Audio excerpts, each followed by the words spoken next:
Friends, Salaam Alaikum. My name is Lisa Zook. I serve as the Chief Strategic Officer and I direct the Interreligious Institute at Chicago Theological Seminary, and it is my pleasure to welcome you to this webinar this evening on Muslim civic engagement. We are very excited to be able to host this webinar and to see so many of you here. This webinar actually comes out of a larger project as part of the Collaborative Communities Initiative. And so we are delighted to be able to continue the good work of that initiative. And CTS is always delighted to be a partner and to provide a platform for these types of events.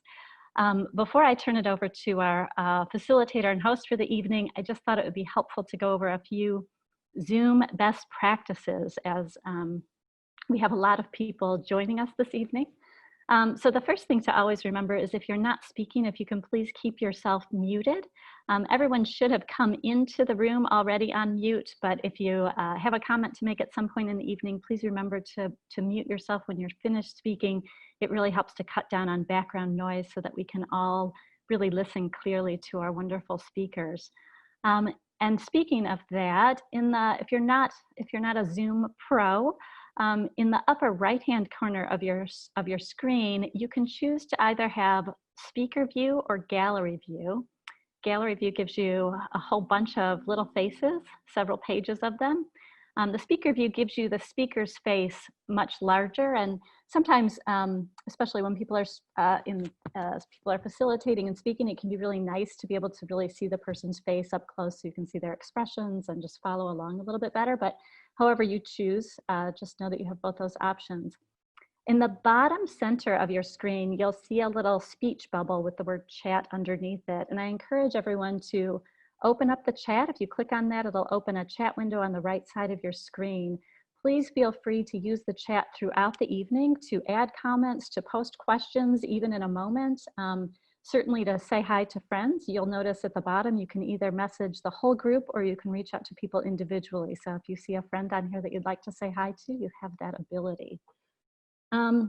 If you have if your name is not your actual name on Zoom, sometimes people are using a work computer or something, I encourage you to actually switch your name. So there's 3 little dots on your picture in the top right corner of your picture. And if you click on those 3 dots, you can rename yourself. So if your Zoom name says something like, I don't know, ABC Corporation iPad, we would love to actually be able to encourage you and know you by name while you're here. So please take a moment to rename yourself. And the last thing I just want to make everyone aware of is that we are recording this event tonight, and we'll be able to share it on the CTS website and YouTube page, as well as on our speakers platform. So just keep in mind that your comments are being recorded. So if you don't want to be recorded, maybe use the chat feature instead of speaking out loud. So I think those are all of my best practices to help us have a wonderful, engaged evening together. And so now it's my pleasure to turn this over to Dr. Jihad Turk, who will be our facilitator for the evening. Dr. Turk is the president of Bayan Institute, Islamic Institute, and a good friend and partner to CTS. So Jihad, welcome. It's lovely to introduce you, and I'll turn it over to you now. Thank you so much, Lisa, and good evening, everybody.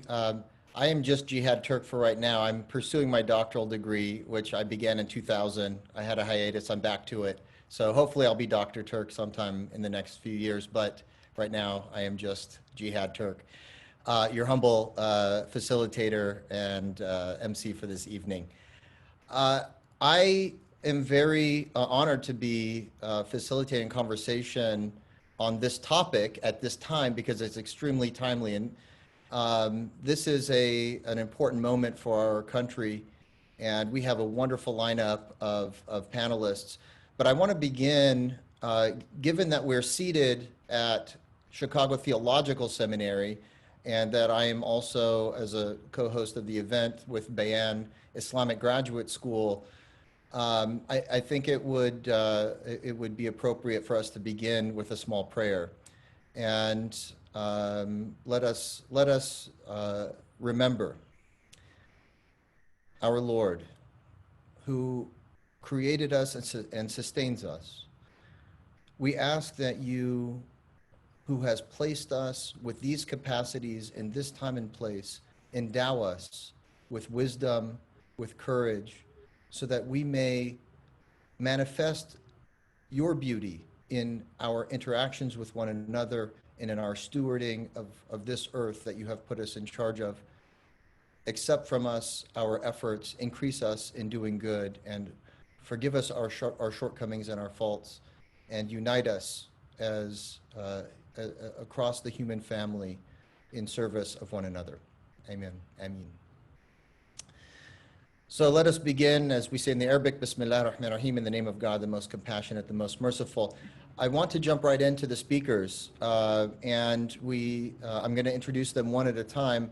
The first speaker is Salaam Almeriati. He is the president and the founding co-founder of the Muslim Public Affairs Council. MPAC is a nationally recognized institution that's been around for over 30 years. And its aim is to build public understanding of Islam and inform policies impacting American Muslims. Salaam, I've known my entire life for almost 50 years, and he has been a tireless servant of the community.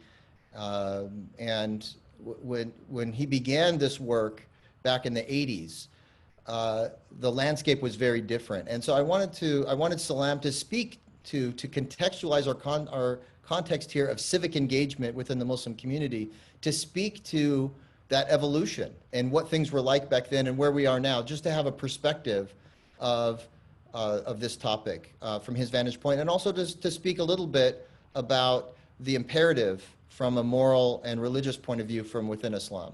So Salaam, you have about 5 to 7 minutes. Thank you. Thank you, Jihad. Assalamu alaikum. Peace be unto you, everyone. Thank you to the Chicago Theological Seminary for hosting this very important forum, as we're just 21 days away from the election. That is the most historic election I think our country will have ever experienced. And every vote is counting, and it's great to see that we have groups like Emgage sponsoring the Million Muslim Vote campaign and encouraging the Muslim community to be registered, to be recognized as a voting constituency. And that takes me to the first point, where 30 years ago, we were dealing with the issue, and to some extent, it's still happening today, where voting was considered haram, forbidden.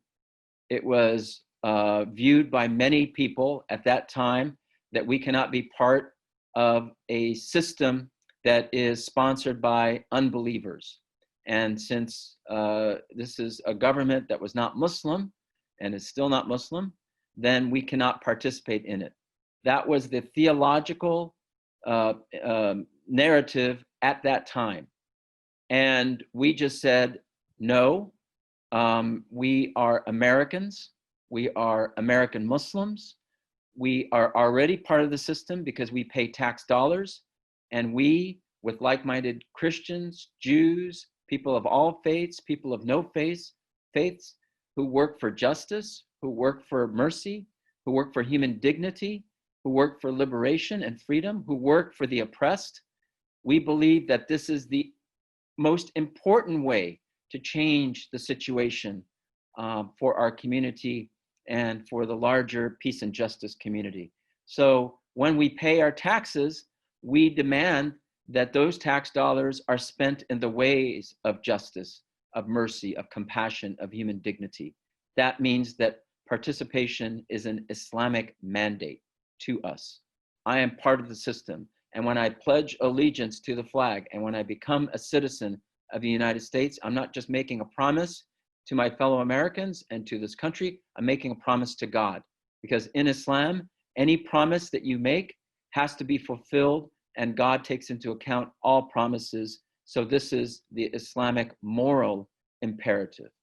Let me take you now to the issue of what we find today. We find that there are more Muslim organizations involved in politics, and we are saying that we have to be involved from an American Muslim identity framework. And what we mean by that is that home is not where my grandparents are buried. Home is not the Middle East for me. Home is where my grandchildren are going to be raised. Home is America. And so we must look at everything within the American framework. And whether we're dealing with political allies or political foes, we have to engage the larger society. We have to engage the larger issues. We will defy this notion of being ghettoized and isolated by any group. And therefore, what is happening in America with our fellow Americans, and more importantly, with our future generations, our young people, our emerging leaders, is more important than what Middle Eastern establishment groups are telling us what to do or what not to do. And therefore, as Jihad said, I've been involved in this for actually 42 years, 8 years as a youth volunteer, and 34 years as a Muslim community activist. And I have seen it all. I have seen wars. I have seen hostage crises. I have seen hate crimes. I have seen radicalization and terrorism of all sorts. And I have seen people trying to bully our community and dictate onto us their political agenda. And we're saying, no, we will develop our own agenda and determine the path towards, the best path towards bringing empowerment to our community.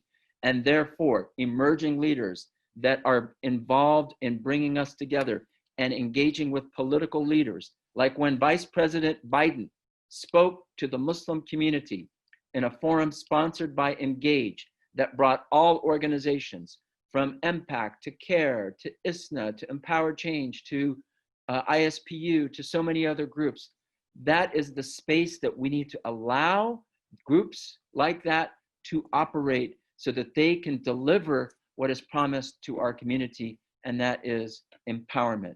And therefore, we are an American Muslim entity that will work for the best interests of America, and we will not succumb to any kind of political intimidation by anyone. So I'm very proud that we have all these organizations with us today. And we have great leaders like Petra El Sufi. I remember her. She was one of our young leaders in Washington. And she was bright then, and she's a shining star now, leading us in thinking on the issues that are important for our community and our society. And the Muslim vote, we all know, in states like Pennsylvania, Arizona, Nevada, even Kansas, North Carolina, South Carolina, maybe Wisconsin, definitely in Michigan and Minnesota, is going to be critical. This is where the 1% of the population can be the most critical 1% for the future of our country, and we demand 100% participation. So thank you very much. Wassalamu alaikum wa rahmatullahi wa barakatuh. All right, mashallah, Salam. You came in under time. I love it. So he set the bar for everybody else. And our next up is, and he teed her up nicely, is Petra El Sufi. Now, Petra El Sufi is the Outreach and Partnerships Manager at the Institute for Social Policy and Understanding, ISPU, where she strengthens valued partnerships and forges new ones with organizations who share ISPU's goal of strengthening Muslim communities and building understanding. ISPU provides fact-based research and education about Muslim Americans to support well-informed dialogue and decision-making on various topics. And, you know, I have to say, as someone who runs a graduate school, we train American Muslim leaders and imams and chaplains and school teachers and principals. I lean on ISPU's research in courses that I teach, and I know that other faculty also lean on this important research, which really gives us crystal clear insight into what's animating the American Muslim community. So I'm very pleased that she's going to be joining us and presenting us with some of those, some of that research and some of that data. So with no further ado, Thank you, Jihad. Thank you, Salaam. It's my honor and pleasure to be with all of you and to learn from all the leaders in this webinar. Like Salaam mentioned, 20, 30 years ago, we were in a different place as American Muslims, and that included we did not have someone who is doing research on the American community. We had a lot of people speaking about and speaking for the community, but no one researching and presenting the facts. And where we are today is definitely, hopefully, a better place. Not saying this just because I work at ISPU, but the fact that we have an institution that's researching the American Muslim community and presenting the data and the facts, and give people a chance to make their own decisions based on those facts is really, really important. And so that's what I'm going to do today. I will present where is civic engagement in the Muslim American community today in 2020, and the research that I'm presenting is brand new, literally published, today is what, the 15th? It was published on the 1st of this month. And so it's brand new information from our American Muslim poll. And the other part that this is important is because it will show us not only what civic engagement looks like in the American Muslim space, but it will show us how does it look like compared to other faith communities. And that's very important too. How do American Muslims compare to other faith communities?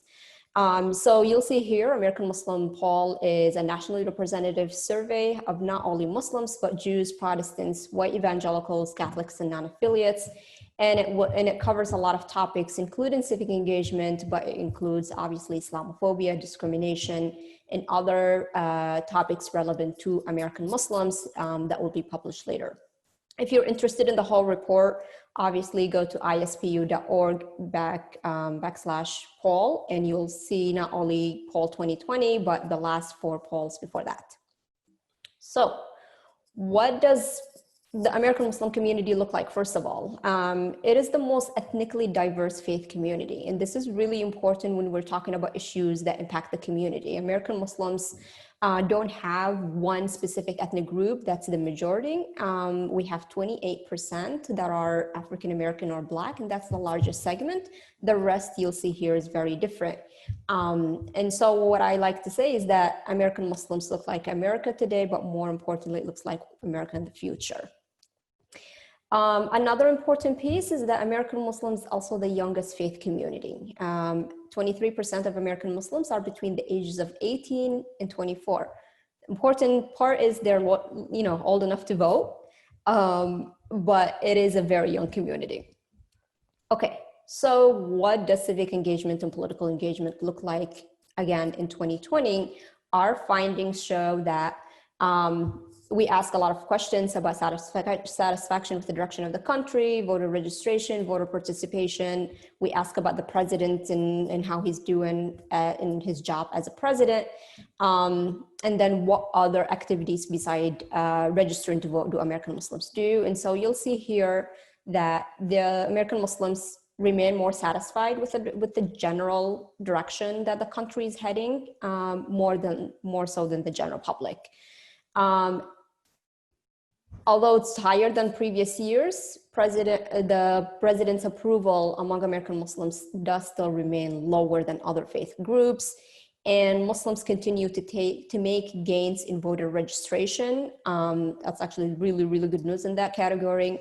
And then they exceed or on par with the general public and other faith communities when it comes to political activity beyond voting.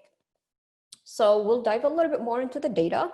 You'll see here that, a little bit more than the general public, American Muslims continue to be satisfied with the direction of the country.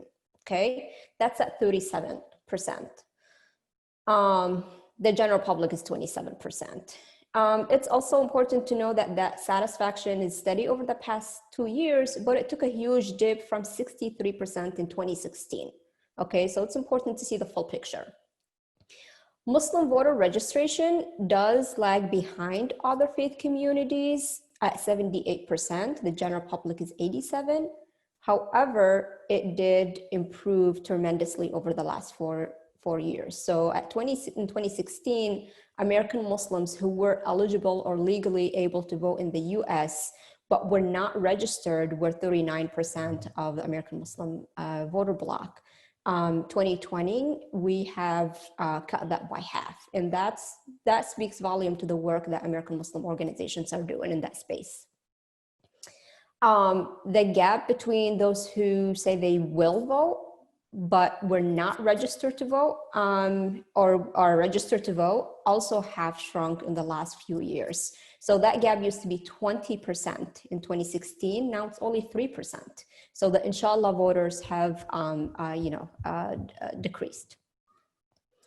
Muslims among the most likely to attend the town hall meeting. So going beyond registering to vote and planning to vote, what other civic and political activities do American Muslims participate in? You'll see compared to other faith communities, they're more likely to attend a town hall meeting in the last 12 months. They're also more likely or on par with the Jewish community to volunteer for a campaign.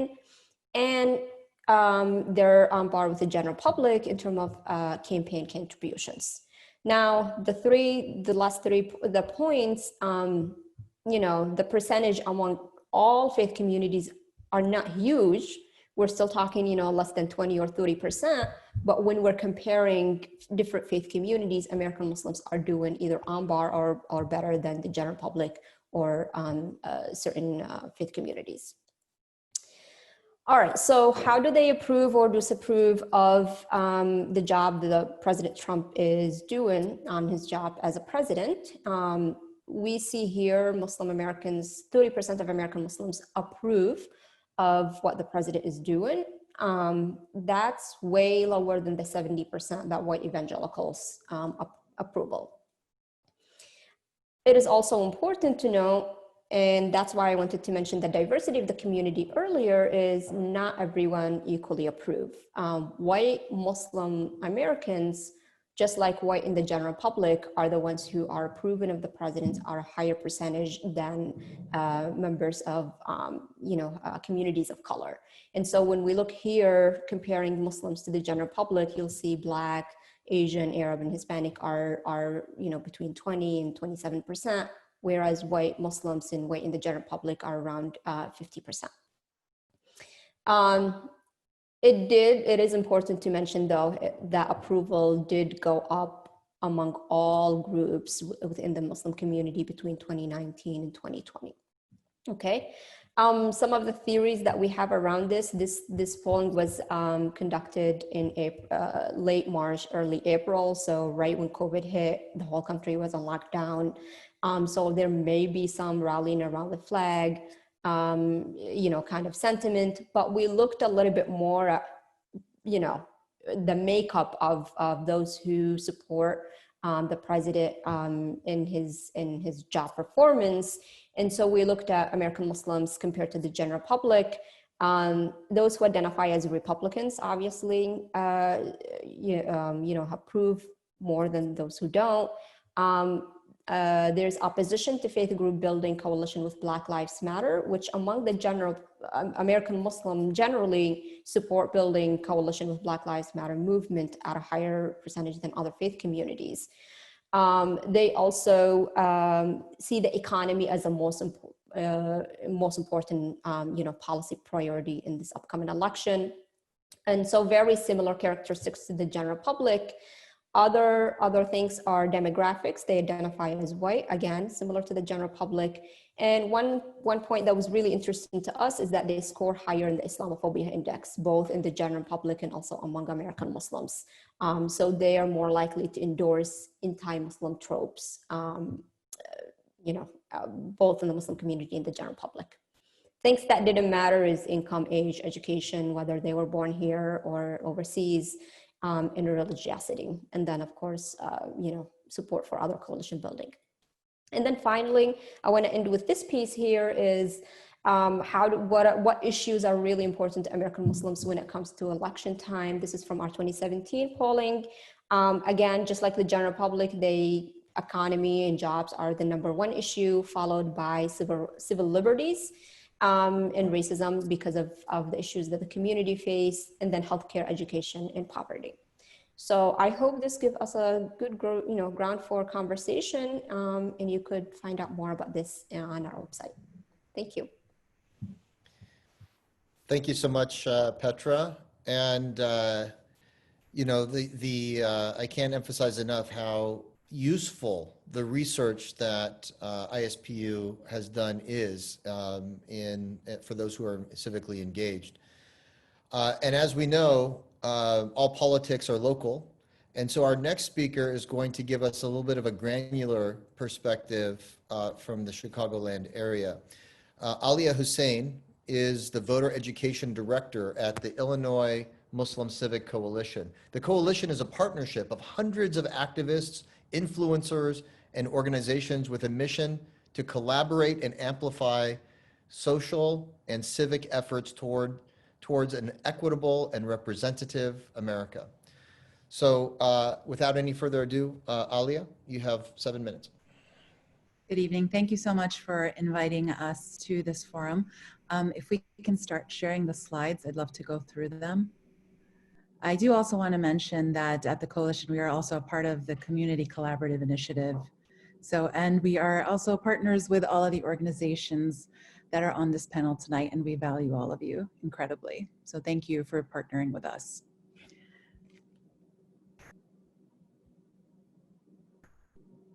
So our slides begin with the voter engagement strategy. If we can pull those up, please.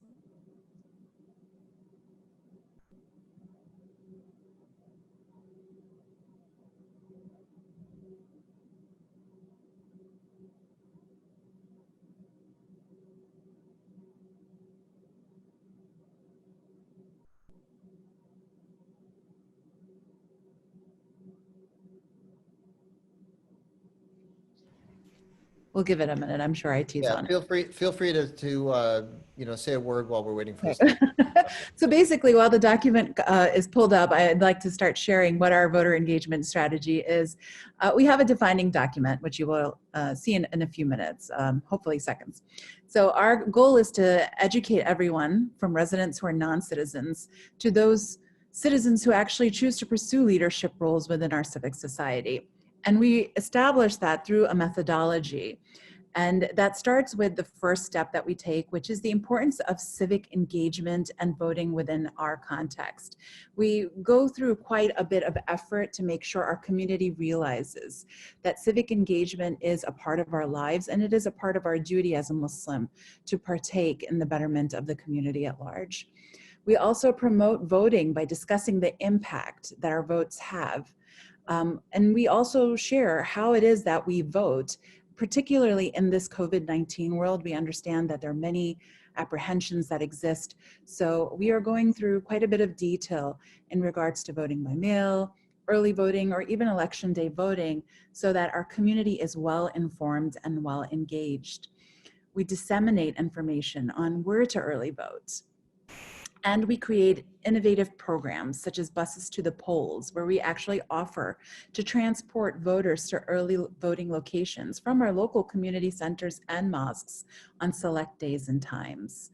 We also educate our community to take the next step and serve as election judges and poll workers, so that those who wish to do more than just vote have the information needed to decide on how they'd like to serve this process in a higher capacity. And finally, for those who wish to become elected officials or run for office, we facilitate connections and educational opportunities where they can connect and learn from experts in the field. Next slide, please. So on this slide, you're going to see examples of our collateral that highlight voter stories, information on phone banking, serving as election judges, early voting, and voting in the time of COVID-19. We have a really vibrant community here in Chicagoland, and many are ready to share as to why voting is so important to them. And we at the Coalition are here ready to amplify their voices by featuring them in our voter stories. We are also reaching out to the community at large with our partners via phone banking. And despite some minor challenges we faced, I think almost any phone banking group will tell you, you sometimes run into some numbers that are outdated. Sometimes people aren't picking up their landlines, and sometimes just getting through their cell phones isn't as easy as we think.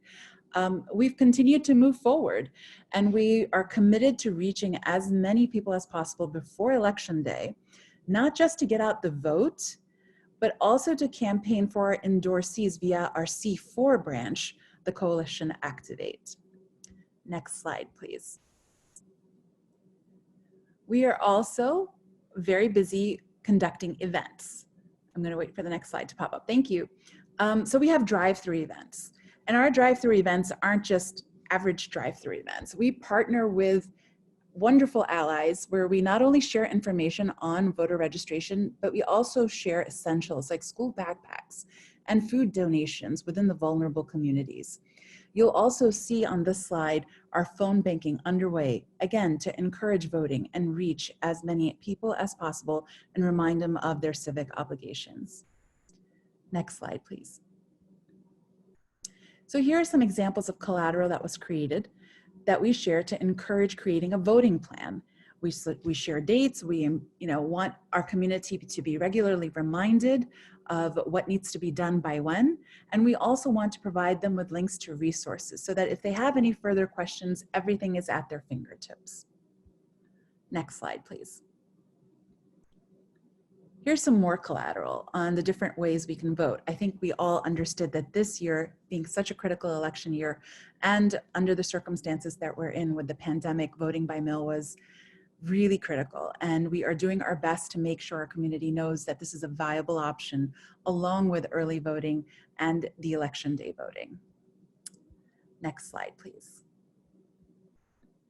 Finally, here are some key squares created to carve out what actions one can take each month to prepare and participate in the general elections.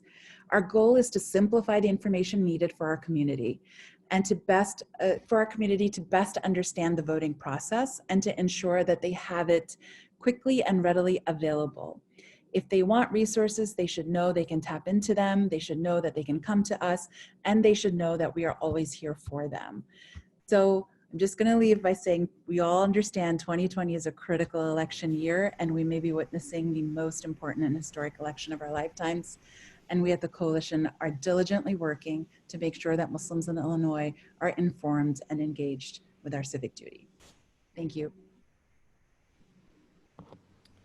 Thank you so much, Alia.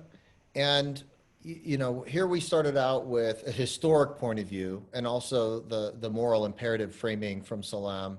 We got some statistics that put things in perspective for the demographics of our community and some of the issues that we're focused on. And now we have a granular perspective from the Chicagoland area in terms of initiative, civic engagement initiatives and get out the vote. I wanted to introduce our next guest who can also speak to and do a deeper dive into a particular issue that animates and informs Muslim civic engagement. Dr. Roxana Muna Chowdhury from American Muslim Health Professionals. She's the director of mental health programming. In this role, she has developed several mental health advocacy and educational initiatives, including the Muslim Youth Identity Series, in which American Muslim speakers delivered TED-style talks about combating stereotypes and prejudice. She spearheaded and convened the first ever National Interfaith Anti-Bullying Summit with steering committee partners in December of 2017. American Muslim Health Professionals is a national nonprofit organization focused on professional development, health education centered on the unique needs of Muslim Americans, and advocacy for minorities and underserved communities. With no further ado, Dr. Roxana Muna Chowdhury. 7 minutes. Thank you so much, Jihad, and everyone on this call, and for having me. I'm so pleased to be a part of this conversation, and so pleased that mental health, of course, is really critical to understanding the issue, and it's a part of this conversation as well, the issue of civic engagement. So I'd say, as a psychologist, one of the most important questions I get, and also have been getting increasingly so, of course, is what drives people's desire to vote and what's the psychology behind that. And I think just taking a step back and thinking about that, you know, it's important to highlight, you know, what makes people engaged, and especially American Muslims. And it starts with efficacy, really. The psychology of efficacy is so critical to understanding how we as a group engage in political efficacy and feel connected to the process. And a lot of times that's part of our, you know, makeup as a racial and ethnic minority group of people, that whether we participate, over participate, or under participate. So I think it's important just to know that any group, and including this community, you know, we have to feel efficacious in our current lives when it comes to our mental health to be able to participate in anything, especially our civic duties. So recently, as we know, Muslims have witnessed a lot of experiences of religious scapegoating against our community, and are facing really the biggest threat to their well-being, you know, in recent times. And so in the United States, and some of this social standing that we experience in relation to discrimination and Islamophobia has to do with the rhetoric that we hear and how that impacts us in terms of our mental health. So we know religious discrimination against Muslims, which stem from Islamophobia, rhetoric we hear, and media representations as well, is associated with mental health consequences such as depression, anxiety, paranoia, and even alcohol use, and something that we don't want to discuss, which is substance abuse as well, that this kind of goes beyond what we consider appropriate as a coping skill. We know there's many when it comes to how we deal with our own mental health. So what we know is that part of that has to do with how American Muslims are adjusting to experiences of religious discrimination, Islamophobia, stereotyping ongoing in their daily lives. That has to do with how the mental health landscape looks for them in terms of the resources they get, or what's afforded to them as well. And so that ends up really looking like adjustment disorders across the spectrum of Muslim Americans that are trying to seek mental health treatment. Some of that could be due to acculturation and adjustment, but a big portion of that can look like it stems from discrimination and marginalization. So it's important to just get an understanding of what American Muslims are dealing with in the context of social determinants of mental health.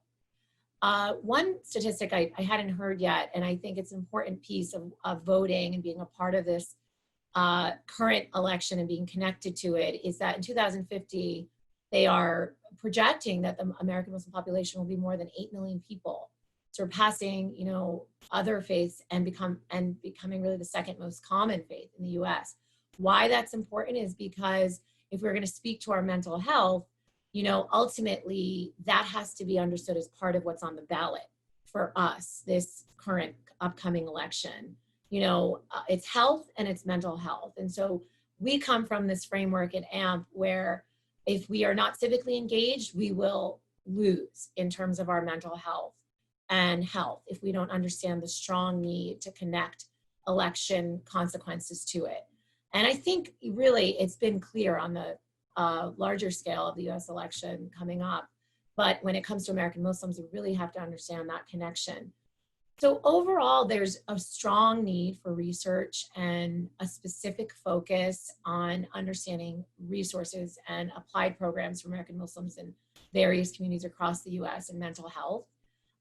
We've had the largest spike in anti-Muslim hate crimes, as you know, others have outlined, corresponding with 2016, that election, which has resulted in those adjustment disorder rates that have gone up, depression, anxiety, and connections to that through survey and data research.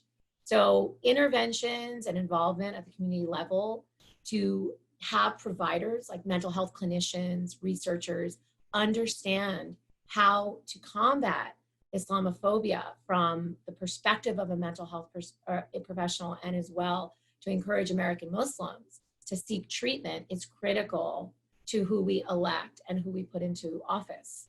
So there's a really important kind of advocacy going on in the mental health world around this in many communities. And I'm just glad that we are kind of getting there as well.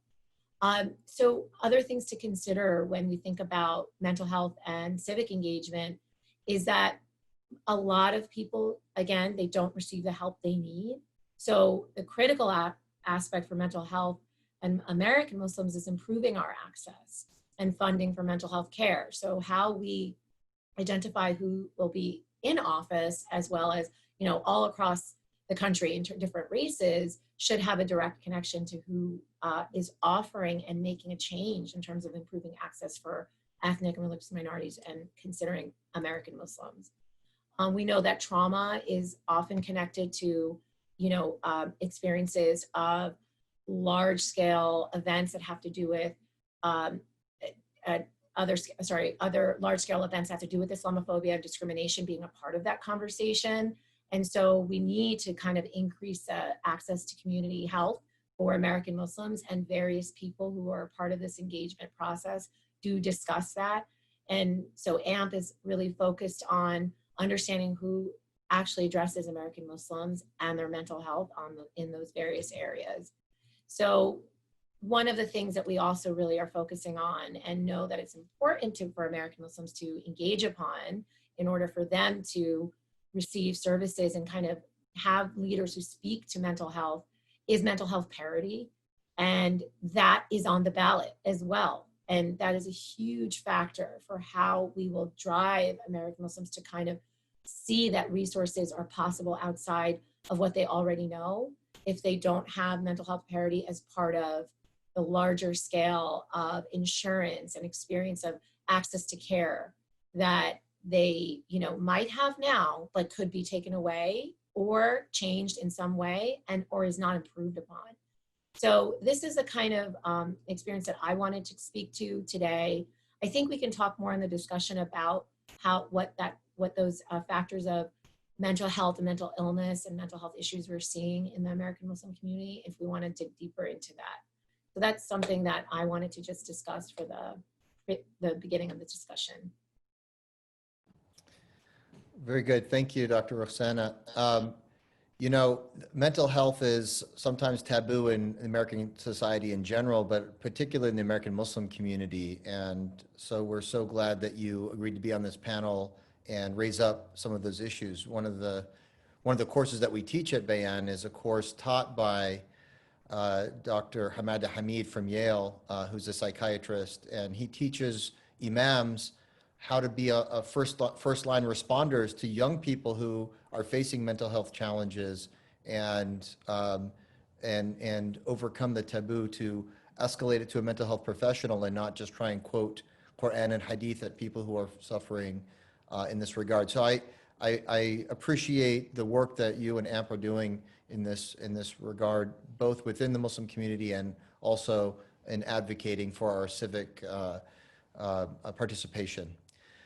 Speaking of civic participation, our next speaker is the head of a robust and dynamic national organization that is doing some exciting things, including as one of their goals, getting 1 million Muslims to go out and vote. So according to Pew, and I'm not sure if ISPU has different numbers, but you know, there are about 3.5 million Muslims in the United States, maybe more than that in fact. So to get 1 million Muslims to go out and vote is a huge undertaking, and to do so in critical states so that the Muslims' voice is heard, that Muslims are empowered. It's a valiant effort, and it's being led skillfully by Wael El-Zayat. He is the CEO of Emgage. Emgage is a national civic engagement organization and is leading a nationwide campaign to do exactly that, turn out 1 million votes for the 2020 presidential campaign. Wael El-Zayat, you have 7 minutes. Good evening. Salaam alaikum, everyone. Thank you for inviting me.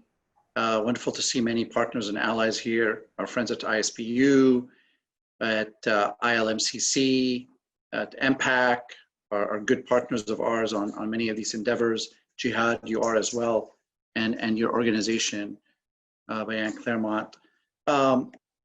Look, 4 years ago, I was not in this space whatsoever. I'm a US diplomat. I worked at the State Department for 10 years. I love foreign policy. But in the course of the 2016 presidential elections, and obviously everything has been going on for a while, not just since 9/11, but well before, but kind of accelerated.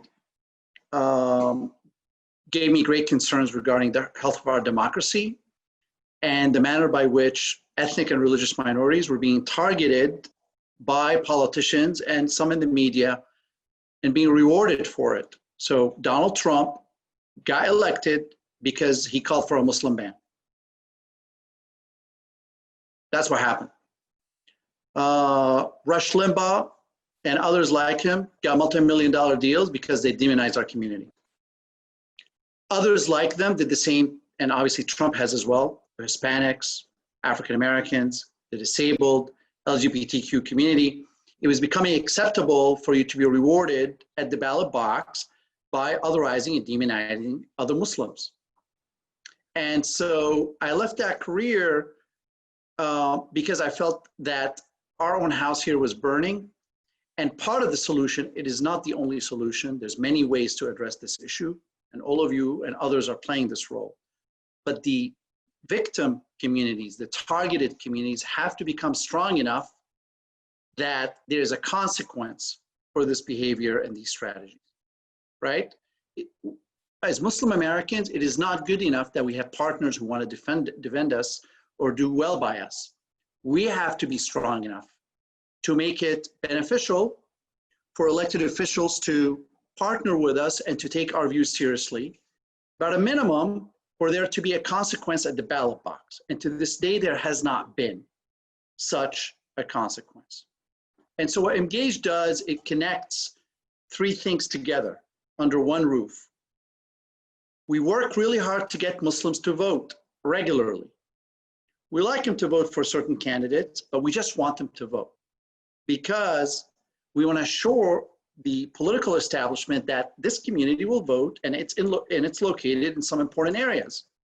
Florida, Michigan, Ohio, Pennsylvania, Virginia, and then other localities are very important, like Chicago is a very important city. There's a lot of Muslims there. Houston is a very important city. There's a lot of Muslims there. Southern California, New York.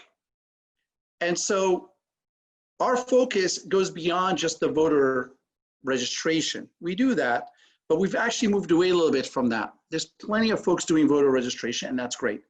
We do voter engagement and mobilization.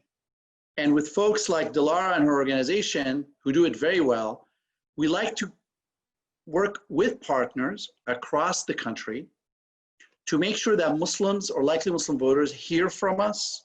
We call them, we text them, we knock on their door, we send them mailers, we do play social media ads, we do all kind of stuff to get their attention and get them to vote.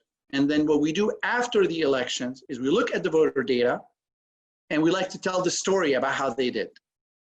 It's very labor intensive, it's very data intensive, it's very expensive, but it's necessary. And what we're doing with the Million Muslim Votes campaign is taking this know-how and connecting with other good organizations. And right now, I think we have about 14 national partners to do this on a grand scale. And we want to do it every major presidential cycle and hopefully every midterm election. And we want this to be a Muslim American led and owned enterprise for the community. That's what Emgage really is doing. We also do issue advocacy, and we have an organization to do that. It's called Emgage Action. And it's a challenge. Muslim Americans care about a lot of issues. And there's a lot of stuff that's affecting us as Americans, as Muslims, and as human beings. We're very diverse, not just skin color-wise or national origin, but our politics. We have Republicans and Democrats. We have conservatives, like some real conservatives. We have some real liberal progressives. That's who we are as a community.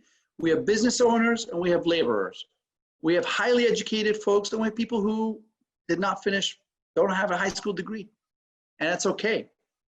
We have American born and we have immigrants. So we really try to do our best every year to look at the set of issues and see, hey, what can you advance at the local level, state level, and the federal level from a legislative perspective, right? Not just pure advocacy or protest kind of advocacy. Is there a bill that we can support or oppose or actually help craft? And the final piece are the candidates, right? So we're turning out voters, we're pushing on issues. Are there good candidates who uphold the values, and that belief in the American dream?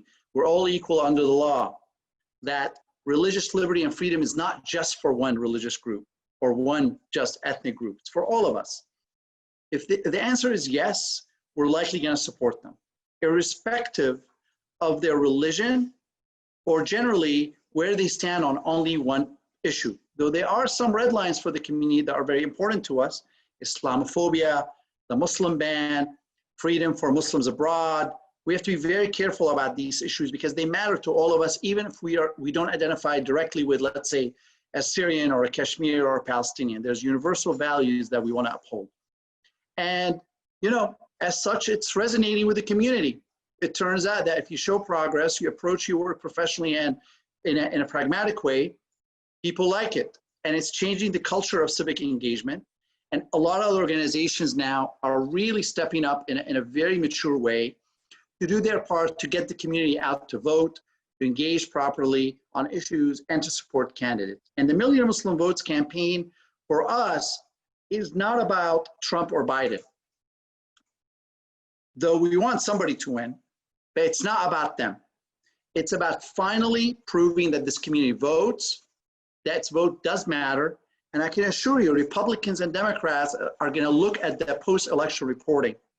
And when they see that potentially 100,000 Muslims in Michigan voted, or that 120,000 Muslims, I hope, in Florida voted, you might start seeing different behavior from them. That's our theory of change. And, it's all of us in this space are still learning. We're making mistakes. We're kind of make it as we go, but we're committed to it. We're not looking back. And we do this in partnerships with other Americans, people who we don't necessarily agree on 100% of the issues. But for us, if you're coming from a good place and we meet you eye to eye on 80% of it, we're at least going to have a real conversation and ideally a partnership. And so in that sense, I am optimistic. I am bullish about the future despite the current challenges. My guess is this is a generational struggle, but I think we're going to be in a significantly better place every cycle from here on out. So thank you for having me, and I'm happy to answer your questions. Beautiful. So how many minutes was that? That was perfect minutes. I didn't even keep track. I didn't even have a timer. Awesome. There we go. So let's give a virtual, I think they do this, right, on Zoom. I'm not 100% up to par with the latest fads, but some people are doing the hand clapping gesture within the reactions button there. Clapping, the snapping, yeah, very hipster.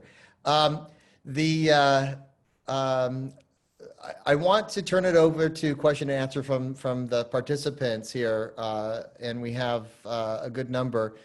But before I do that, I wanted to take a little bit of privilege from the MC and engage the panelists in two ways. The first, I have a question just to start things off, but the second one, and don't think you can wiggle out of this, I want you to formulate a question for a fellow panelist, and you will be put on the spot, and passing is not an option. So it's great to sometimes, for people who are in the trenches and who know each other, to formulate a question, a challenging, and let everyone else who's maybe engaged to some extent on these issues be a fly on the wall and see this sort of internal conversation amongst the experts in the field. So I want to start out by asking the general question, and I'm just going to have 2 or 3 of you respond, not all of you, for time's sake. And the question is this. You've been doing this for a while. What is the biggest challenge that you faced in doing this kind of work within the community? And what has been the thing that keeps you going despite those challenges? So let me start with Salaam, since he's been doing this the longest. Tell us, Salaam, what's the biggest challenge and what keeps you going? Well, I think the biggest challenge is that we keep thinking that we have to follow one way of thinking, and that there's a hierarchy, and that we have to pay allegiance to a party or one leader. This idea that we're all united against under one man, and it's gender specific. I think that's been the major challenge, where we find so many young people, especially young Muslim women, who are so talented, and we have to allow them to flourish, because this is benefiting the community. And Islam is not a religion of one gender. It is meant to, as the Quran says, men and the believing men and the believing women are partners with one another, enjoining what is right and forbidding what is wrong. So I think that gender exclusion, that this hierarchy that we find is the biggest challenge, and finding that, again, we're not dealing with the issues that are close to home. We tend to deal with a lot of politics overseas. So I think that's the main challenge. The thing that keeps me going is forums like this. As was stated before, the Community Collaborative Initiative. I see our friends at the Illinois Muslim Civic Coalition. I see all these wonderful, bright, talented people, and we just need to make space for all of that great work, and let it, and support it, and flourish, and let it flourish. And I think that this is what is going to get us over the top, inshallah. I want Wael to also respond, but before him, Alia, you are also on the ground, grinding away, engaging the community, challenges, and what gives you hope? I'll start with what gives me hope. What gives me hope and what keeps me going are my children, who are now going to be third-generation Americans. With my grandparents being buried here, at this point, they should feel from heart and soul that they're nothing but American, and they should be able to be loved and respected as nothing but American in terms of a nationalistic identity. So I respect foreign policy. I respect that, a lot of decisions are made based on, in terms of voting, based on politics that are occurring abroad. But I need, as a mother, to make sure my children are vested in this country and are looking towards the future, just as I was when I was growing up here. We knew no identity except that we were American, and we never felt anything other than that until, political events kind of took things in a different direction. But we are still working really hard for our children and our families to recognize that this is your home. You have obligations to this country, and those are actually mandated by our religion too. It's not something that we're propagating out of nowhere. Our faith calls for us to serve the community that we're living in. So that's what gives me hope. That's what propels me to do this work. Challenges are interesting, because I feel like many times when election year comes, particularly for the presidential election, people are in search of a perfect candidate. And we need to understand that there is never a perfect candidate. We have to make the best decision amongst the choices that we have. And this ideal utopia that everyone is looking for may not necessarily exist, but that doesn't mean we don't participate in the process. So I find that's my personal challenge, and I hope I make clear what my inspiration and hopes are. Beautiful. Thank you so much, Alia. Wael, I put this to you because, it's maybe the elephant in the room for those who are paying attention, but you might have faced a little bit of scrutiny in your organization in recent weeks. What are the challenges? And you can speak to that one in particular if you want to, or something else if you don't see that as a challenge. And what keeps you going in the face of that or anything else? Well, 7 minutes will not do it, but let's see. Look, there's many challenges, there's many opportunities, and we are in the heat of a particular moment, so that's going to skew what I'm going to say. I'm just a believer that the person, individual, and in a sense, an organization or community is its biggest obstacle always. Many of the challenges and the obstacles are in our own head and of our own creation. Doesn't mean there's no real problems and limitations and constraints. They're there. They're systemic problems. Look at the systemic problem we're dealing with Black Lives Matter and police brutality, institutionalized racism. Like, that's real. And it's bigger than any one person. But more specifically for us, we are dealing with, I think, intergenerational trauma and the perception of just being on the losing end. We're just tired of losing. At least that's the narrative. We keep losing, and the losses just piling up. It used to be just Palestine, but now we have Libya, Yemen, Iraq, Lebanon, Syria, the Rohingya, the Uyghur, the list goes on, right? Kashmir, now possibly 200 million Muslims in India are gonna lose. That's it's massive. So what that does is, and I've seen this with my own family as an immigrant from Syria, you really stop believing that you can matter, that you can do anything about it, that it must be somebody else, somebody outside that is dictating everything that is happening. So both the problems, but also the salvation must come from without. There must be a hand behind your success and your failure that is not yours. It removes our agency completely. And so while recognizing the real external pressures on our community, whether it's Donald Trump, whether it is white supremacy, whether it is aggressive pro-Israel groups that undermine Palestinian activists and deny their fundamental rights, right? Those are real. But also we put our own obstacles among ourselves that really provides a foregone conclusion that we're definitely not going to solve any of these problems. And so what we see is people waiting to see that invisible hand. They deny our own agency that we can make change happen.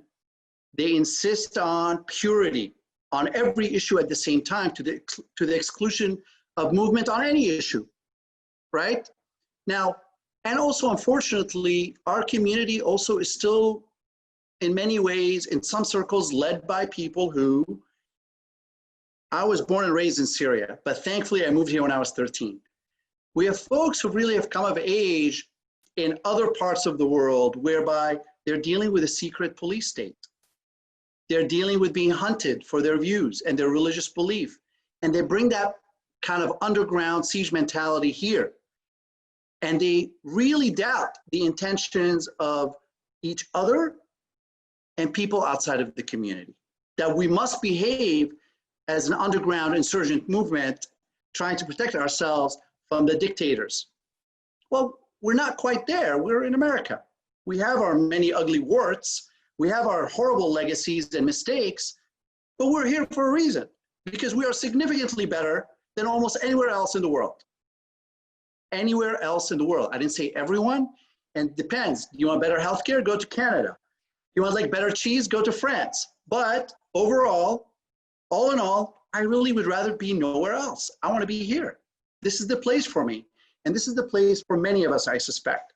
So when we try to assert the American Muslim identity and do what is good for America, but also for others, we are competing with those who intellectually, culturally, and really from a mission perspective have other focuses. And it's a challenge. We're in the midst of this debate within our community. I don't have all the answers for it. I will tell you, if we resolve this issue, everything else will be secondary. And I'm excited about that. It's not going to be easy, but talk to me in a few years. We'll see where we're at. Beautiful. And I think I heard in there both the challenge and the hope.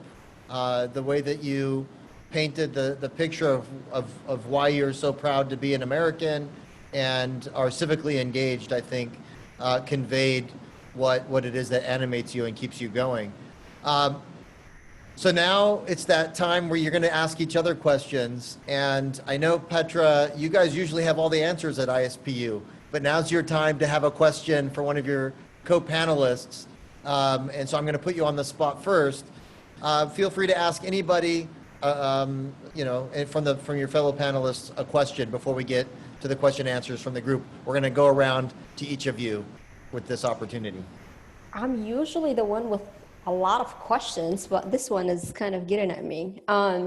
So I think I'm going to ask Dr. Chowdhury. You know, you spoke a little bit about the impact of the 2016 election on the community, and our research, you know, confirmed exactly what you talked about. Our data also showed that it's institutional. The discrimination that American Muslims are facing is institutional, included in the healthcare, in the health while getting healthcare. Are you seeing a shift in how American Muslims looking at and treating mental health, and especially the stigma around it? And what can we do to prepare the community, if we could do anything, for the result of this coming up election, because we don't know what it's going to look like? Thank you, Petra, for your question. You know, I think it's so important to think through, you know, what has the focus or the understanding of mental health in our community changed at all since this, you know, statistically we found, you know, a rise in some of these specific mental health concerns. And, you know, we can only go off data. So we know that there has been several studies that have found those increasing rates, but we also know anecdotally that there have been various places, various states where mosques have become a place or become more open to having mental health professionals come in to their community and have mental health be a focus of the mosque's, you know, work, and an imam who might be able to involve it into his khutbah, or even allow mental health professionals to set up areas where people come and discuss certain issues they're dealing with, so that a mental health professional can then route them to a place that they feel they can receive counseling outside of just maybe going to an imam or someone that might just provide the religious counseling piece. So, you know, if mosques have become more open and community centers that are places where Muslims gather, that do receive their kind of connection to their faith, if they have allowed that to kind of become more open, then we know perhaps they are recognizing the need and they are receiving those requests, and perhaps people are using it. And we do know, even locally in Washington, D.C., where I am, I've done my work there to provide, you know, various psychoeducation and awareness seminars, and there's a constant ask for that. So I think when we look at various cities and various states, we've seen that considerable change. I can also say that, you know, our work at AMP is to take mental health first aid and utilize it across the country in American Muslim, you know, community centers, mosques, or even an interfaith setting. And there's such high demand for that. So, and so many American Muslims that have attended, received, and talked about considerable, you know, desire for more and change in the conversations they are having in their families. So that's what I can bring for that. But of course, there is just not enough research in American Muslim mental health in general. And that is something that is really critical to understanding our community, but really knowing if our elected officials do consider that an issue that they need to address and think about, you know, depending on where you live, that a huge amount, you know, there's either a huge amount of American Muslims there or not. And if there are, they do need to have a conversation about the mental health state of this community, considering we see these changes in their mental health status.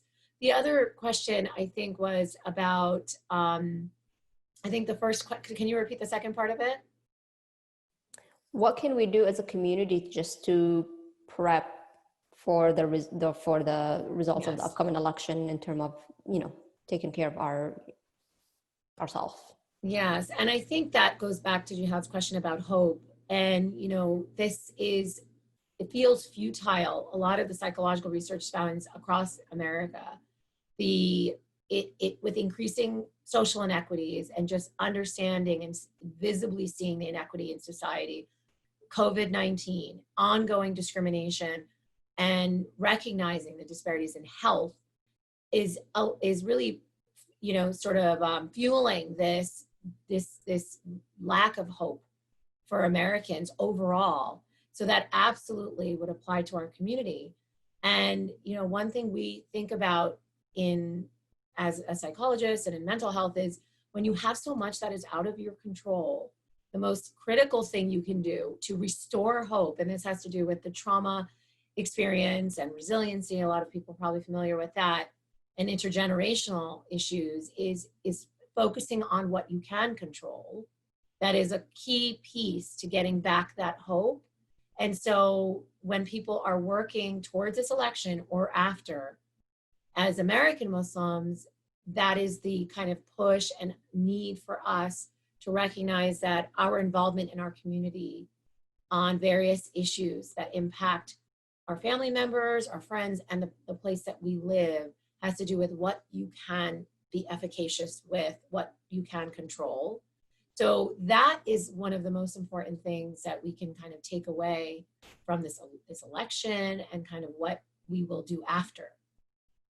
Because going to a place of apathy is a awareness that there is no hope, really. There is a lack of hope, and we've lost that. The restoration comes from where we will go with what we have, right? And that has to do with focusing in on those little bits of society that we do have impact, that we have some connection to and can change. So that's what I would say as a mental health perspective.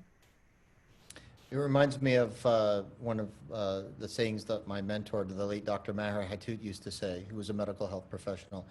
He said that the opposite of faith is not lack of faith, it's lack of hope, it's despair. And you know, if there's one thing we can provide as communities of faith, it's hope. It's hope in God's mercy, it's hope in the future, and it's hope in the capacities that we have as individuals to make a difference in the lives of others. So thank you so much, Dr. Chowdhury. Your turn to ask a question.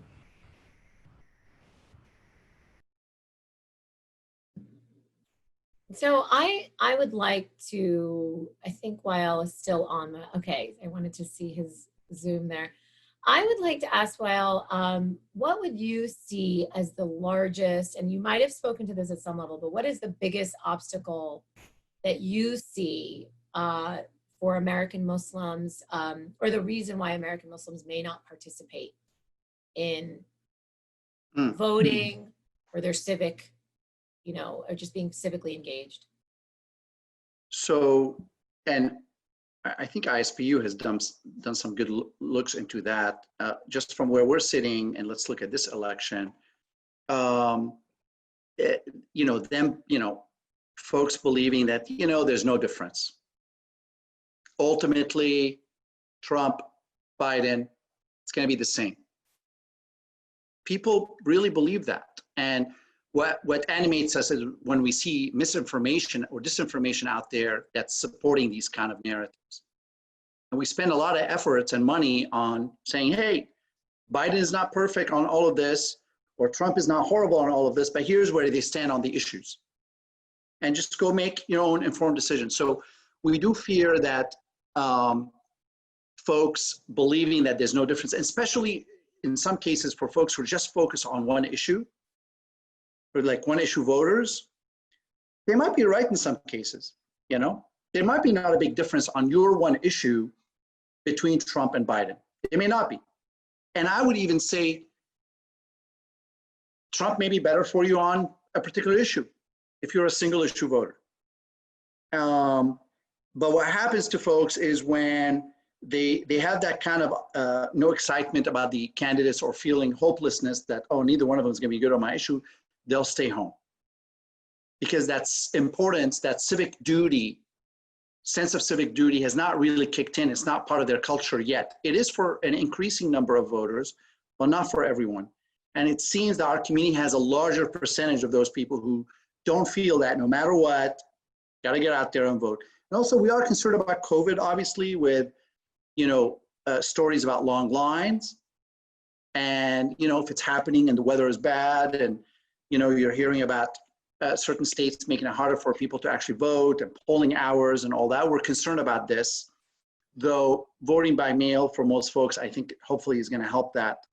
So yeah, these are some of the concerns right now that we have, particularly with single issue voters who have been convinced that this election is not going to help their cause. It's not the only reason, but that's one of the major things we're seeing. All right, thank you so much, Wael. Now, you guys are a little bit fortunate and off the hook to ask each other questions because we're running a little bit short on time. So if any panelist has a itch to ask a question, I will allow one more panelist to weigh in from your, to ask a question. Will Roxana give us free mental health advice and sessions after November 3rd? Because I will sign up. Yes, all of us. Done.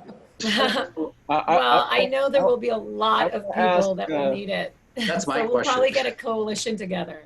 Salam, go ahead, Salam. I want to ask Petra, of the 30% that are supporting Trump, what the heck is going on? I mean, what mental health assessments of these individuals? What is driving people to support Trump?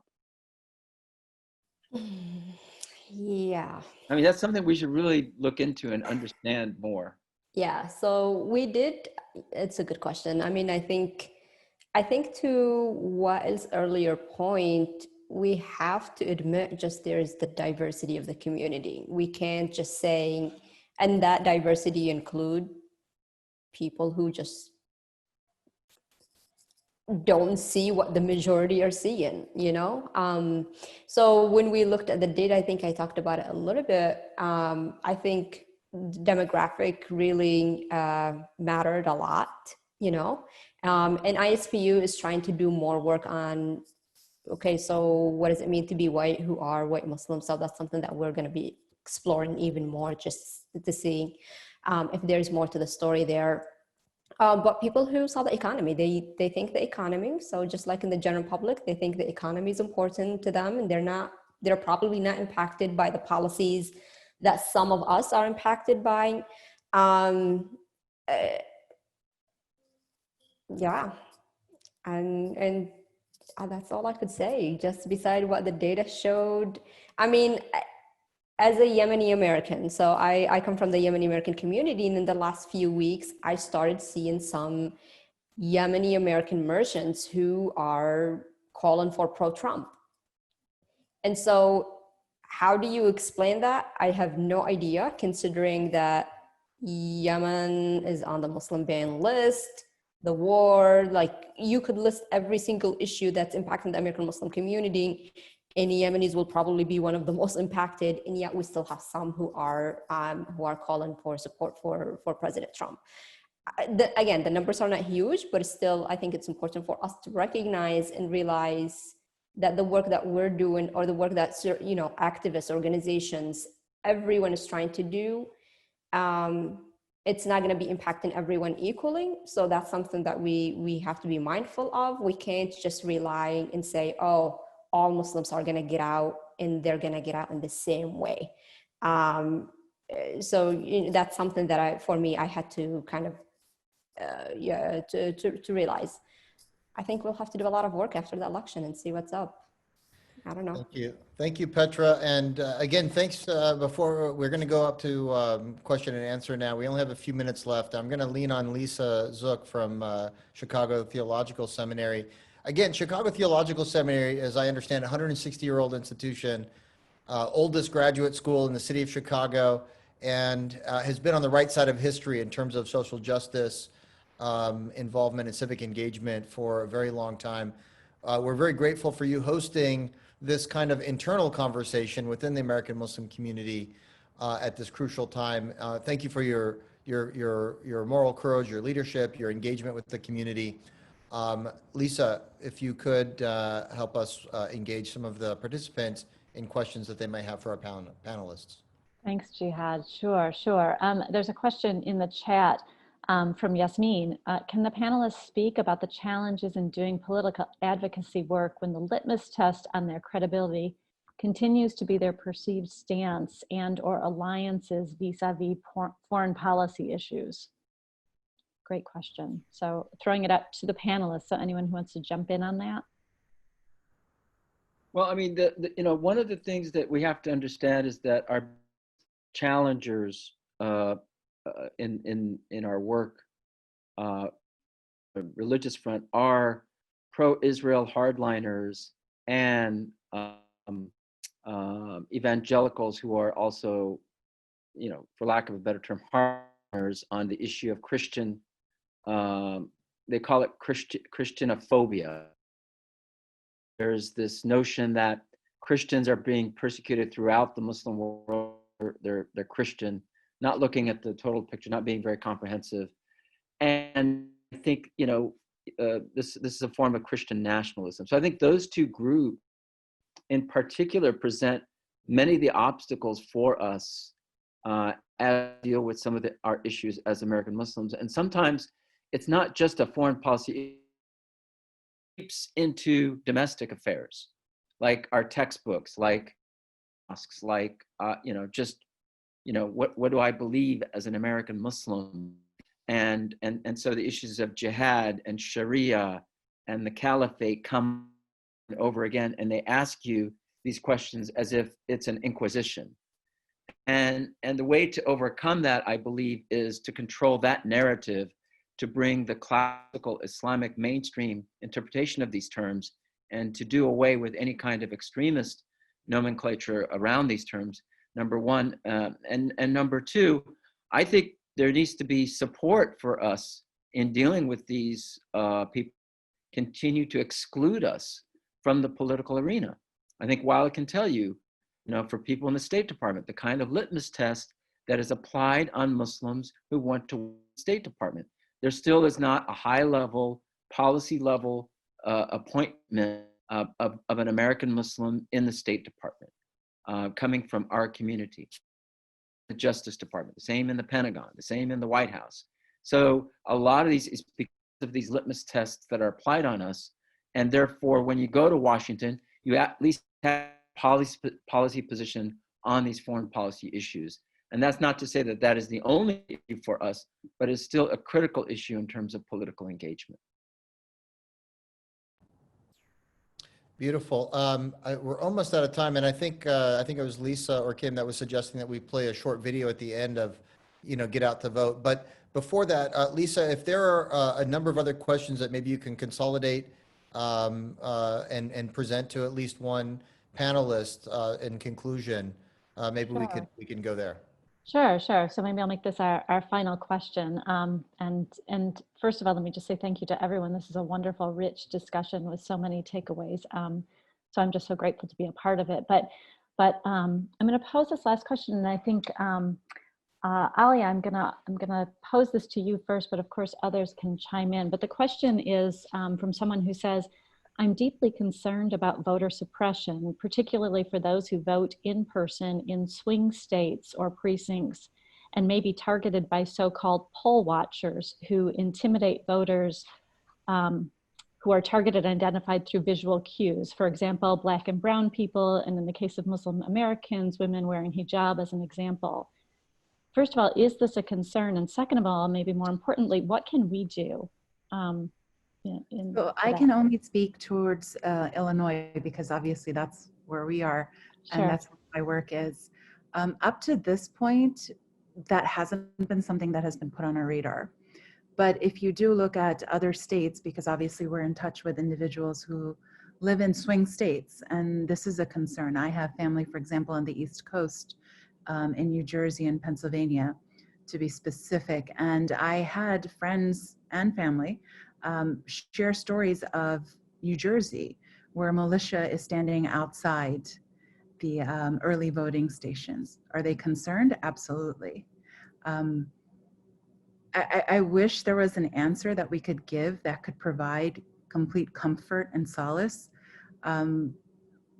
But right now, I'm actually just really surprised when I hear these stories, and maybe some of our experts like Salaam and Wael can chime in and share what their recommendations are. But it is very jarring that this is happening in 2020. And unfortunately, that fear is real. But luckily in Illinois, it hasn't been brought to our attention that it's occurring here. So I don't have firsthand experience or advice to offer that I would feel would be, truthful. So I would go to the national experts and see if they could answer that. So I want to go first. Oh, let me think through here. I know you love that. No, you take it this time. Your turn. What is it that's really worrying you? What's at the heart of it? Like, what is it that you're really concerned about? So I think that the question isn't mine. I'm sharing the question, Yeah. so I'm not sure. I'm not sure who it Yeah. comes from, but It's my question. Yeah. go ahead, Anne-Marie. So my concern is, as someone who has been involved in politics for many decades and living in this time that we are living in and caring about everyone's vote and right to vote and access to voting. Yeah. I think that we're in a time when visual cues will enhance those who wish to suppress votes. And that's not right.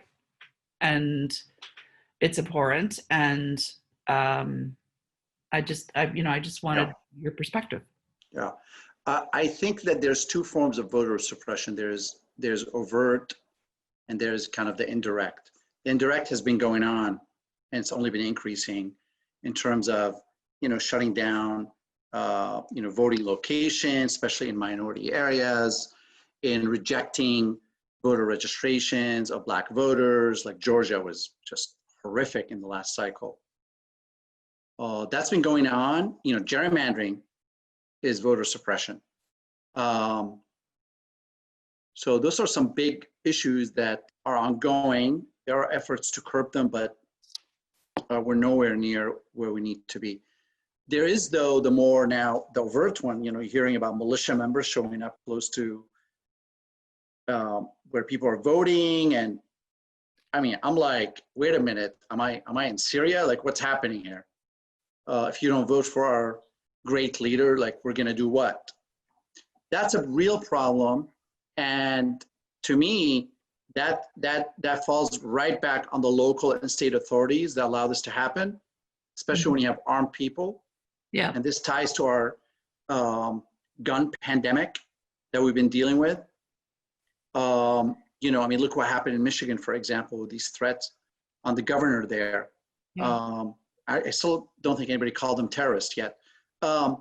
So this issue here requires the full attention, I think, in my opinion, of local communities that must insist upon their, not just elections officials, but law enforcement officials, that this intimidation cannot be taking place and that there must be security provided by the local law and state federal agencies if it has to come to that, to give people the assurances.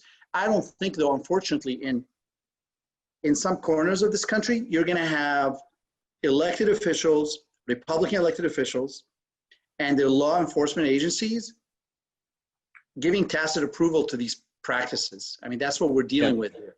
They're not gonna step in. And it's very sad and it's very scary in that sense. I like to think that the era of Trump has unleashed these people on us. And my optimistic hat wearing self will say that a cycle or two of a different administration will put some of them back in the box. It's not gonna get rid of them. It's not gonna get rid of them, but it's gonna put them back. It's gonna make them less emboldened. They're gonna do some crazy stuff, unfortunately.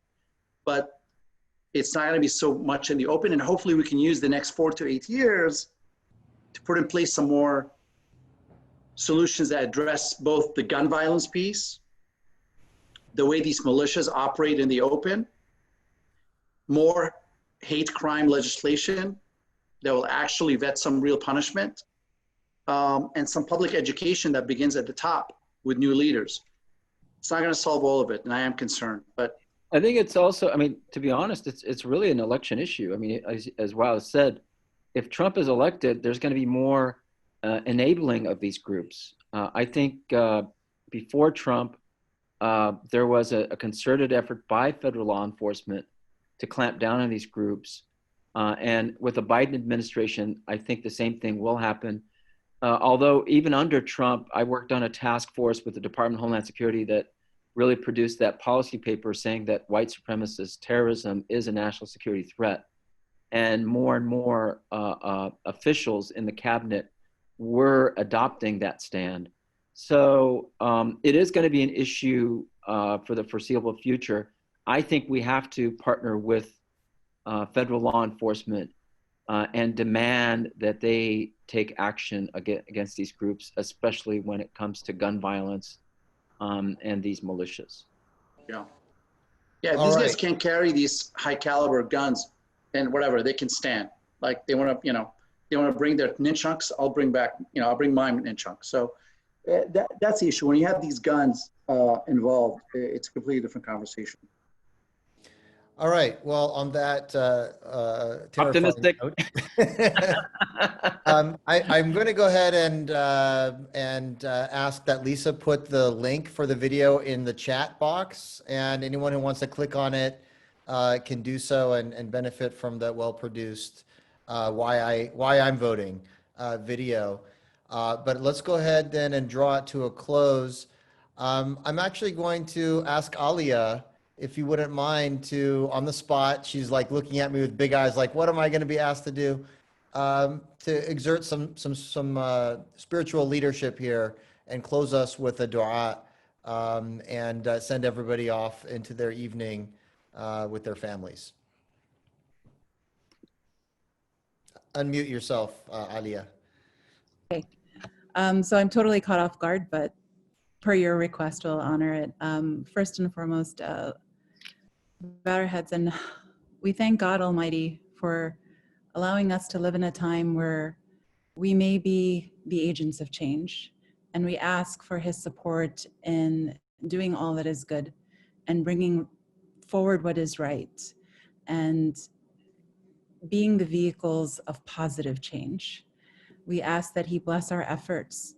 We ask that He accept our efforts, and we ask that He lead us down the straight path to one that He is pleased with and to one that achieves His happiness.